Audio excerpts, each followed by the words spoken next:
Selamat bertemu lagi saudaraku dalam renungan firman Tuhan kita pada hari ini. Saya percaya walaupun mungkin singkat, tapi penyertaan Tuhan yang menyimpannya berbeza. Mari kita berdoa sebelum kita mulai. Saya sangat excited untuk pagi hari ini untuk mengongsikan firman Tuhan bersama dengan saudara. Haleluya. Mari kita berdoa. Bapa di sorga, kami bersyukur berterima kasih kepada-Mu Tuhan, karena Engkau adalah segala-galanya baik kami Tuhan. Ketika Engkau ada dan bersama dengan kami, hal-hal yang luar biasa terjadi dalam kehidupan kami. Segala sesuatu yang mustahil menjadi tidak mustahil bagi-Mu ya Tuhan. Dan kami percaya pada pagi hari ini Engkau mau memberikan pada kami Tuhan makanan rohani yang sangat-sangat indah, luar biasa baik kami. Bapa di surga, bukannya santapan hari ini, tapi santapan baik kami, kehidupan kami setiap waktu bersama dengan Engkau. Terima kasih Tuhan, kami siap mendengar firman-Mu, dalam nama Yesus kami berdoa. Amin. Haleluya. Saudaraku, minggu lepas saya telah memberikan, ataupun video yang sebelum ini saya telah kongsikan tentang berita Injil. Kita telah bahaskan apa ya itu berita Injil. Apabila Yesus pada satu waktu yang sangat-sangat tepat bagi murid-muridnya, dia memberitahu kepada mereka untuk pergi memberitakan Injil itu sendiri. Saudara, mari kita lihat dan kita renung firman Tuhan ini yang terdapat dalam kitab Markus pasal yang ke-16 ayat yang ke-9 sampai ayat yang ke-20. Mari kita lihat firman Tuhan ini. Firman Tuhan ini berbunyi seperti ini.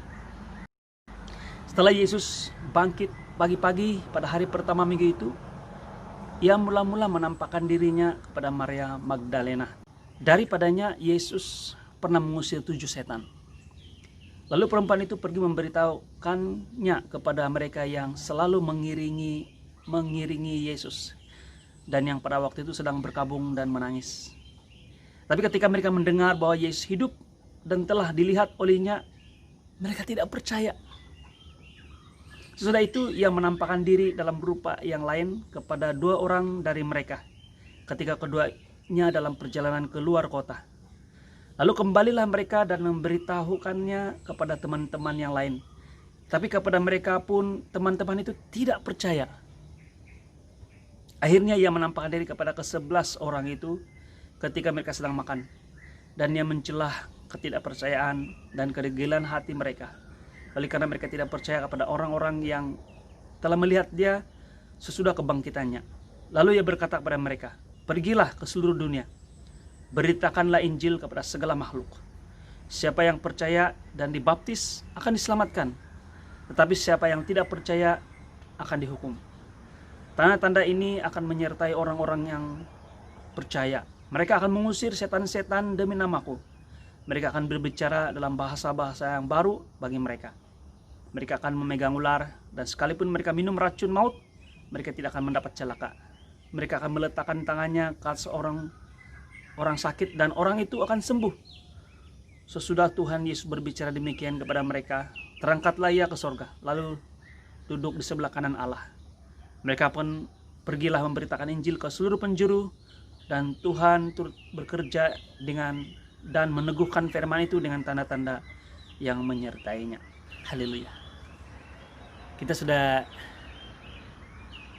menelusuri firman Tuhan pada minggu lepas tentang apakah itu berita Injil.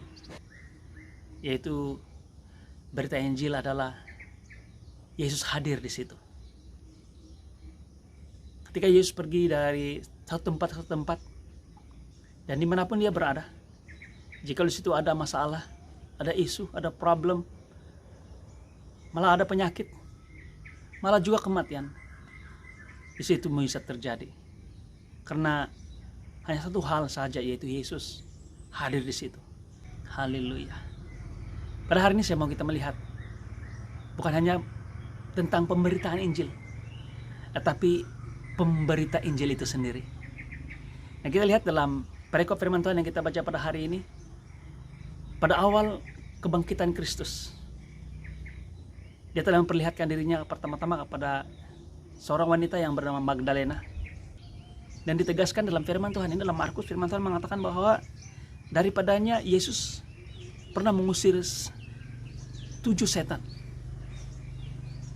Nah, kita tertanya-tanya, kenapa Maria? Kenapa bukan Petrus, Yohanes atau Yakobus ataupun murid-murid yang lain, tapi Maria yang pertama-tama melihat? Karena saya percaya Tuhan sedang menyatakan sesuatu yang luar biasa, bukan hanya kepada Maria Magdalena, bukan hanya kepada murid Yesus, tapi kepada seluruh umat manusia, seluruh jemaat, seluruh orang percaya, bahwa Tuhan mau memperlihatkan berita Injil ini dan memberikan assurance ataupun keyakinan kepada mereka ini, khususnya Maria, bahwa berita Injil itu ada dan hidup. Karena kita tahu bahwa Maria pernah mengalami isu dalam kehidupannya.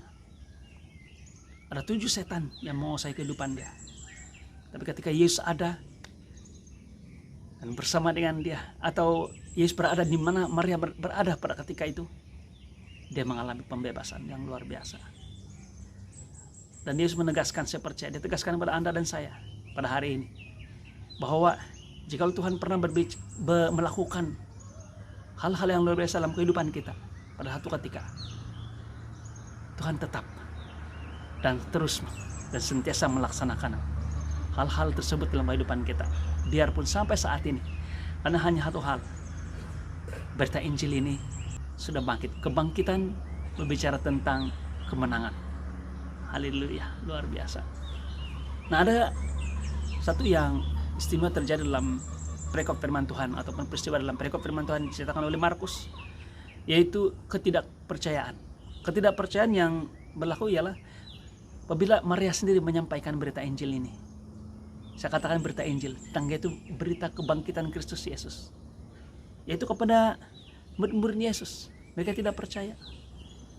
Malah selepas itu Tuhan menempatkan kepada 2 orang, berbeda dengan 1 orang, kemudian 2 orang kepada murid Yesus yang sedang berjalan keluar kota. Dan saya percaya itu berbicara pada 2 orang murid Yesus yang bergerak ataupun berjalan keluar dari kota Yerusalem ke Emmaus. Dan kita tahu peristiwa apa yang berlaku pada ketika itu. Ketika mereka melihat Yesus, atau Yesus muncul di tengah-tengah mereka, mereka tidak melihat, mereka tidak nampak. Mereka tidak nampak bahwa Yesus hadir di situ. Mereka tidak mengenali Yesus. Karena Yesus bersama dengan mereka bertahun-tahun, sekurang-kurangnya 3 tahun bersama dengan mereka. Tapi ketika Yesus berada di tengah-tengah mereka, mereka tidak kenal. Nah, kita tidak lupa untuk menyatakan bahwa sebenarnya Maria pun tidak mengecam Yesus pada pagi pertama kali dia menemukan Yesus, atau Yesus menemukan dia. Dia katakan, jikalau kamu nampak tubuh Yesus, tolong beritahu kepada saya, dia katakan. Karena dia menyangka bahwa orang yang berkata-kata dengan dia itu adalah seorang tukang kebun ataupun yang menjaga taman atau menjaga kawasan perkuburan tersebut. Tapi ketika pribadi ini menyebut nama Maria, begitu dia menyebut nama Maria, Maria mengenali dan dia mengatakan Rabuni ataupun guru, bahwa dia kenal bahwa itu Yesus sendiri. Nah, pada 2 orang ini pula satu yang sangat-sangat luar biasa adalah mereka hanya mengenali Yesus. Hanya selepas Yesus komunian ataupun makan bersama dengan mereka. Dan ketika Yesus menerima pelawaan mereka dan mereka makan bersama-sama, dan Yesus berdoa mengucapkan berkat, pada waktu itu mata mereka terbuka melihat bahwa Yesus ada di situ. Berita Injil itu ada di situ. Bukan setakat berita, tapi Injil, kabar gembira itu ada bersama dengan mereka. Wah, ketika mereka melihat Yesus ada, Yesus hilang. Katakan dalam bahasa Inggris, cease to be seen. Maksudnya tidak boleh dilihat. Karena saya percaya pada ketika mereka menyadari bahwa Yesus ada bersama dengan mereka, di dalam roh mereka, mereka tidak perlu mata fisikal ini untuk melihat bahwa Yesus ada atau tidak ada. Tapi mereka tahu dalam hati mereka, dalam iman mereka bahwa Yesus bersama dengan mereka. Dan mereka kembali ke Yerusalem. Mereka bersegera kembali ke Yerusalem dan memberitahu kepada teman-teman mereka yang lain, murid-murid Yesus yang lain. Dan dia katakan, mereka tidak dan tetap tidak percaya juga. Tetapi apa yang berlaku? Saya percaya Yesus sedang melihat mereka. Yesus tahu keberadaan mereka. Mereka dalam keadaan ketakutan, mereka dalam keadaan yang sangat bingung. Malah mereka bersembunyi takut kepada orang-orang Farisi di luar sana untuk mau menangkap mereka. Dalam keadaan seperti itu, walaupun mereka sudah mendengar kurang-kurang dua berita bahwa Yesus telah bangkit, tapi mereka tetap tidak percaya, atau saya percaya mereka tetap ragu. Mereka tidak ada keyakinan. Seperti kebanyakan orang maukan bukti dan sebagainya. Nah, apa yang berlaku ialah Yesus muncul dan hadir di tengah-tengah mereka. Wah, luar biasa. Tuhan mau kita percaya. Tuhan mau kita memiliki keyakinan, memiliki iman, memiliki assurance bahwa Yesus benar-benar ada dan bersama dengan kita setiap saat dalam kehidupan kita. Kita mengalami cabaran untuk percaya bahwa dalam suasana dunia sekarang ini, malah dalam kehidupan kekristenan kita sejak kita lahir, sejak kita percaya pada Yesus sampai saat ini, malah diantara orang-orang percaya yang sudah menjadi hamba Tuhan dan sebagainya, tapi masih memiliki keraguan karena isunya ialah mereka tidak dapat melihat dengan mata bahwa Yesus hadir dan ada bersama-sama dengan mereka. Tuhan Yesus memberikan satu hal yang sangat luar biasa, memberikan keyakinan. Jikalau pada abad pertama murid Yesus 11 orang ini, apa yang Yesus lakukan ialah dia muncul di tengah-tengah mereka. Kalau Yesus untuk jemaat abad pertama, untuk murid-murid Yesus, untuk mereka memiliki keyakinan bahwa hal itu benar-benar terjadi luar biasa dan tidak ada masalah, adalah apabila Yesus ada di situ secara fisikal.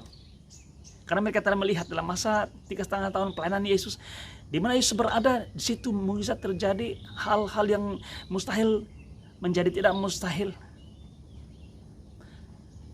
kesembuhan,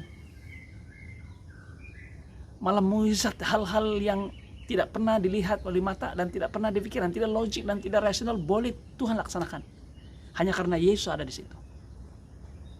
Dan ketika Yesus muncul di tengah-tengah mereka, wah, luar biasa.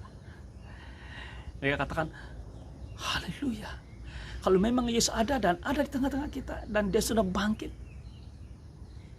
tidak payah, tidak perlu perkatakan yang lain, mukjizat pasti terjadi, hal yang pasti terjadi. Nah, persoalannya saudara-saudara ialah bagaimana dengan Anda dan saya? Bagaimana dengan Anda dan saya? Tuhan Yesus memberikan kunci pada hari ini. Haleluya. Mari kita lihat ayat yang ke-15. Apa yang Yesus katakan kepada murid-murid Yesus ketika dia memberikan amanat agung kepada mereka. Karena yang sudah melihat saya bangkit, yang saya hadir, dan di mana kehadiran saya, hal-hal yang luar biasa pasti terjadi. Ada pengampunan, ada keselamatan, ada damai sejahtera, ada kemurahan Tuhan, ada kasih karunia. Amin. Kita katakan ayat yang 15, yang katakan begini, pergilah ke seluruh dunia, beritakanlah Injil kepada segala makhluk. Wah, luar biasa. Dia katakan segala makhluk. Dan dia katakan ayat 17, ini yang luar biasa. Saya percaya ini yang Tuhan katakan, bukan hanya kepada murid-murid Yesus, tapi kepada Anda dan saya, semua kita yang percaya. Yaitu firman Tuhan mengatakan begini, siapa yang percaya akan dibaptis, akan diselamatkan, tapi siapa yang tidak percaya akan dihukum. Tanda-tanda ini akan menyertai orang-orang yang percaya. Mereka akan mengusir setan-setan demi namaku. Mereka akan berbicara dalam bahasa-bahasa baru bagi mereka. Mereka akan memegang ular, dan sekalipun mereka minum racun maut, mereka tidak akan mendapat celaka. Mereka akan meletakkan tangannya atas orang yang sakit, dan orang itu akan sembuh. Apabila Yesus mengatakan tanda itu menyertai orang-orang percaya, atau lebih khusus lagi, tanda itu menyertai orang yang pergi memberitakan Injil. Apa sebenarnya yang Tuhan Yesus sedang maksudkan? Wah, luar biasa. Ketika saya menyadarinya, saya sangat-sangat terujah betul-betul. Maksudnya Tuhan Yesus mengatakan bahwa ketika kamu memberitakan Injil, bukan kamu yang hadir di situ, tetapi saya yang hadir. Saya suka perkataan ini. Tuhan Yesus hadir di dalam kamu, di dalam ataupun bersama dengan orang yang kamu beritakan Injil itu. Kalau kita bersatu di lokasi, Tuhan Yesus mengatakan bahwa bukan kamu yang ada di lokasi tersebut. Ya, kamu yang berada di situ. Kita yang berada di situ. Kita yang sedang memberitakan Injil. Tapi Tuhan Yesus katakan bahwa it is me. Saya yang ada di lokasi tersebut. Dan di mana saya berada, di semua bisa terjadi yang luar biasa. Wah, saya sangat terujah. Luar biasa. Sama apa yang maksud Tuhan Yesus ketika katakan bahwa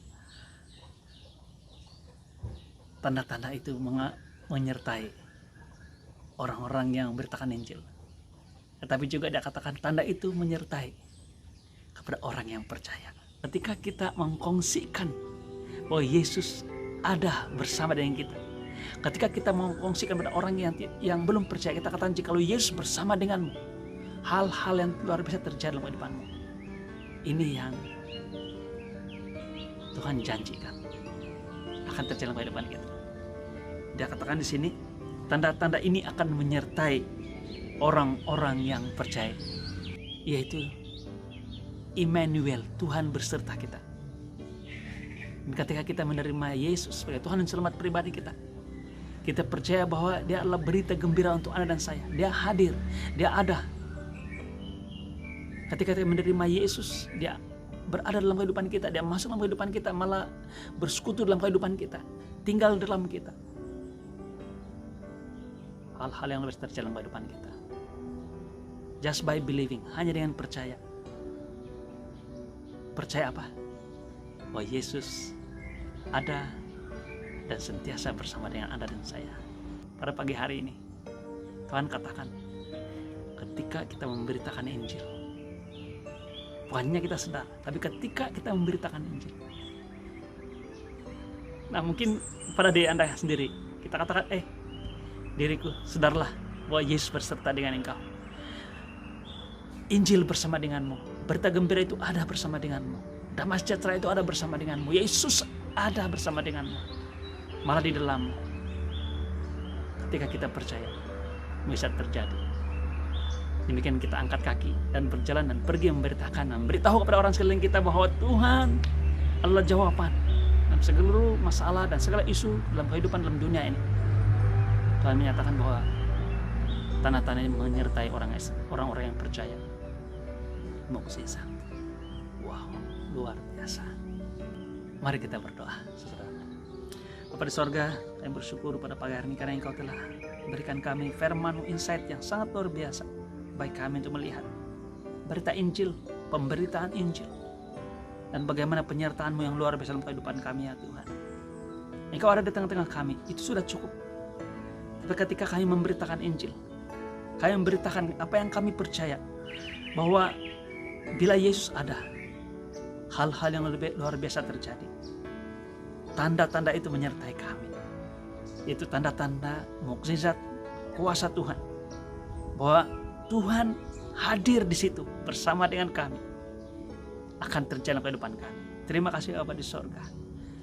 Berikan kekuatan bagi kami Tuhan. Kami percaya Yesus yang ada dalam diri kami, yaitu Roh Kudus, segala-galanya memberikan kami hikmat, memberikan kami cara, memberikan kami kesempatan, malah satu penghormatan untuk memberitakan Injil pada orang sekeliling kami. Terima kasih Tuhan. Terima kasih Tuhan. Dalam nama Yesus kami berdoa. Haleluya. Amin. Saudaraku, sampai bertemu lagi. Kasih karunia, anugerah Tuhan, damai sejahtera menyertai kita semua. Amin.